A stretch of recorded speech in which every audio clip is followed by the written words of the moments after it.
One police officer was shot dead while another was beaten in Yerevan, the capital city of Armenia. On Wednesday at about 4:30 a.m., police officers noticed two persons near the entrance to Victory Park. These persons, having seen the patrol car, fled. Police officers pursued and caught them on an avenue, but these persons resisted. During this time, one of them grabbed one of these police officers' pistol, shot at one of them, and hit the other officer of the law with the handle of this pistol. Police officer Tigran Arakelyan, 38, died of the gunshot wound he sustained.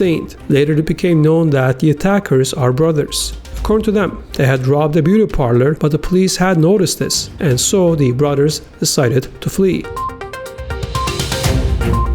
At a meeting of the Parliamentary Commission on Foreign Policy and European Integration for the first time in the walls of the legislative body of Moldova, a future initiative on recognition by the parliament of the country of the Armenian genocide has been announced, Accent TV reported. MP Vartanyan, who is also the chair of the Armenian community of Moldova, said that one of the key points of this agreement between Turkey and the EU is the fact that the Turkish government denies the Armenian genocide. Given the fact that soon a legislative initiative will be introduced in the Moldovan parliament to recognize the Armenian genocide, and Moldova may join most countries of the EU as well as the Russian Federation, which have already recognized this fact, this may entail negative reaction from the Turkish government, the source reported, quoting Vartanyan.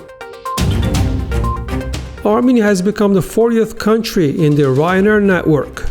Commercial director of the airline, David O'Brien, said on Wednesday in Armenia at the presentation of this Irish low-cost airline. According to him, they are in Armenia today to announce 3 new destinations from Yerevan. Flights to Rome and Milan will start in January, and Berlin will be next summer. Also, the first flight to Europe to Memmingen is likely to start from Gyumri in the summer of 2020. According to him, they will have no flights to Russia. However, in all other destinations, the airline ticket prices will be quite affordable. On the average, these prices will go up to 35 euros, he said, adding that the first flight to Armenia will take place on January the 14th. And as Armenian Prime Minister Nikol Pashinyan noted, the entry of Ryanair into Armenia's market will increase the flow of tourists to the country.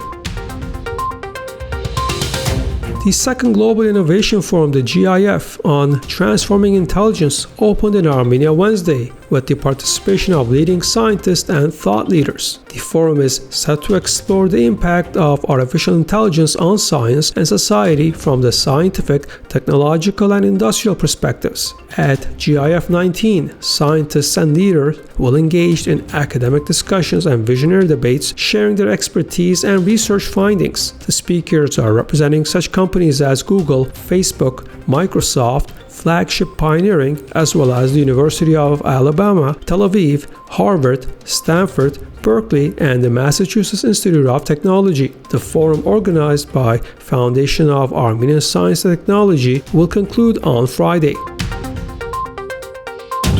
A special ceremony devoted to the cancellation of a new international postage stamp by High Post featuring 2018 Aurora Prize laureate Kyav Hla-Aung was held on Wednesday during the inaugural Aurora Forum in Yerevan. The new stamp was released in cooperation with the Aurora Humanitarian Initiative with High Post, the National Postal Operator of Armenia, and the Ministry of High-Tech Industry of Armenia. This collaboration started in 2017. I was alone with my community's issues for decades. Unfortunately, human rights violations and crimes against humanity are still happening in the 21st century too, in front of the world, and almost nobody says a word to prevent disasters. And now it's for the first time that me and our people, the Rohingya Muslims and Rakhine State, feel strong support from the Aurora side. The stamp with my image is very touching, and it is an important step to tell our story across the world, noted the 2018 Aurora Prize laureate Kyav Hla-Aung.